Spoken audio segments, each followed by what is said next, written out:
Panorama group, जो सोचता है वो करता है।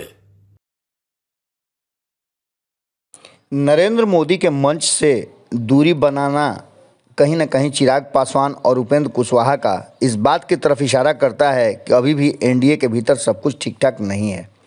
नीतीश कुमार के आने के बाद लगातार ये चर्चाएं हो रही थी कि क्या एनडीए में सब कुछ ठीक-ठाक हो जाएगा।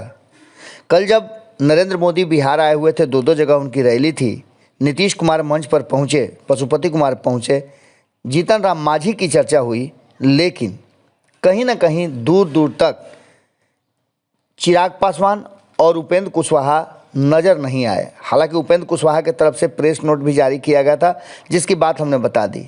इसके साथ साथ आपको बता दें कि सबसे पहली जो इन दोनों घटनाओं के साथ तीसरी घटना घटी वो थी कि सीट शेयरिंग को लेकर के भारतीय जनता पार्टी ने अपने 195 उम्मीदवारों के नाम घोषित कर दिए, लेकिन उसमें बिहार कहीं भी शामिल नहीं था। बिहार के पड़ोसी राज्य झारखंड, उत्तर प्रदेश और बंगाल, इन तीनों राज्यों में लिस्ट जारी की गई, लेकिन बिहार इससे अछूता रहा। इसका सीधा मतलब है कि बिहार में सीट शेयरिंग का पेंच अभी सुलझा नहीं है। इसको लेकर के अंतिम दौर की बातचीत 5 और 6 मार्च को होनी है। उसके बाद सीट शेयरिंग का समझौता सामने आएगा। हालांकि जानकारी ये बता रहे हैं कि भारतीय जनता पार्टी अपनी 17 सीटों पर जरा सा भी दाएं और बाएं नहीं होगी, तो नीतीश कुमार भी 16 सीटों पर किसी भी तरह का कोई समझौता नहीं करेंगे। इसका मतलब आप समझ सकते हैं कि जो बाकी शेष बची हुई सीटें हैं, उसमें चिराग पासवान का दावा 6 सीटों का है, तो वहीं पशुपति कुमार पारस भी अपनी पुरानी सीटों को चाहते हैं।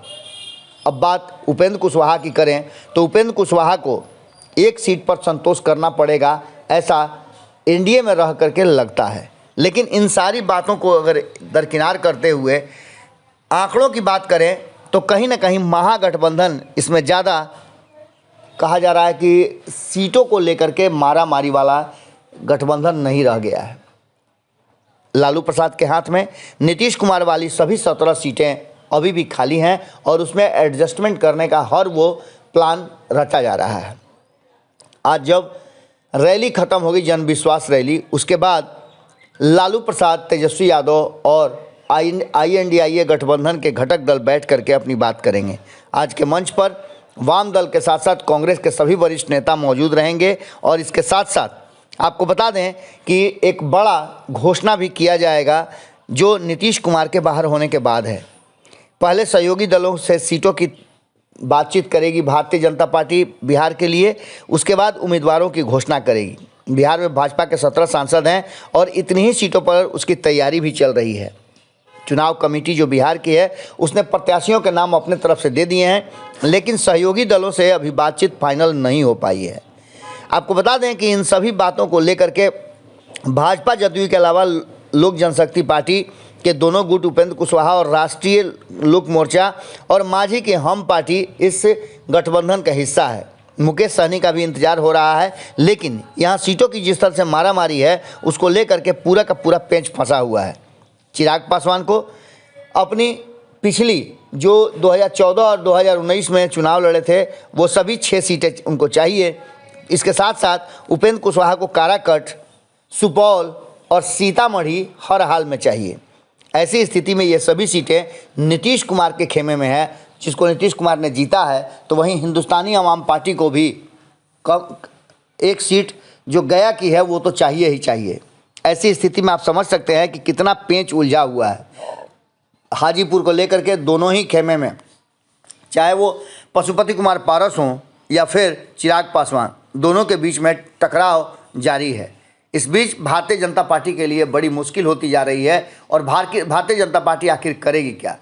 आपको बता दें कि इसी बीच में एक जो देखने को मिला था, जो चर्चाएं चल रही हैं, उसमें बेगूसराय में सीट शेयरिंग का अरेंजमेंट जो किया हुआ था, जिसमें बैठने की जो व्यवस्था की गई थी, सीटिंग अलाइनमेंट जो था, उसको लेकर के उस अरेंजमेंट में चिराग पासवान के नाम से भी वहाँ एक सीट बुक था, लेकिन चिराग पासवान नहीं पहुँचे।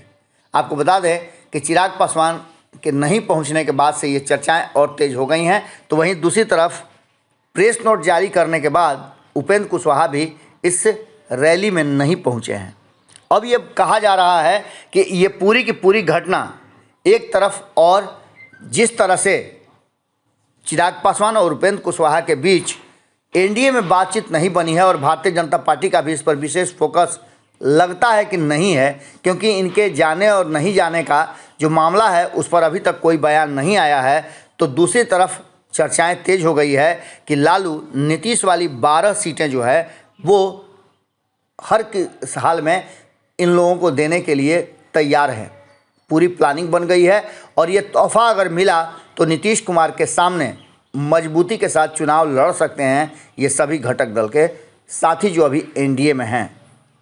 इसका सीधा मतलब है कि एनडीए में इस टूट के बाद कहीं ना कहीं जिस सोच के साथ भारतीय जनता पार्टी आई थी वो सोच बहुत पीछे रह जाएगी। नीतीश कुमार की पहले वाली स्थिति रह नहीं गई है, और तेजस्वी यादव ने जिस तरह का व्यवहार किया है वो साफ बताता है कि बदले हुए तेवर के साथ इस बार वो हवाई नहीं बल्कि ज़मीनी हकीकत को पकड़ चुके हैं। अब देखना दिलचस्प होगा कि आगे होता क्या है। आज की रैली समाप्त होने के बाद बहुत कुछ खुल जाएगा। मंच पर इंतजार कीजिए कि कौन कौन चेहरे नज़र आते हैं। जुड़े रहिएगा भारत लाइव के साथ। बहुत बहुत धन्यवाद। पनोरमा ग्रुप, जो सोचता है वो करता है। अगर ये वीडियो पसंद आई और वह बिहार के राजनीति और बिहारियत से सरोकार रखेनी तो सब्सक्राइब बटन दबा के चैनल के सब्सक्राइब कर ली। ओजे एगो घंटी बा, ओकरा बटन दबा देला से कुल सटीक और मारक खबर रुआ मुफ्त में मिल जाई। अगर रुआ पत्रकारिता के हमनी के नया प्रयोग में सहयोग कर चाहतानी तो ज्वाइन बटन दबा दी।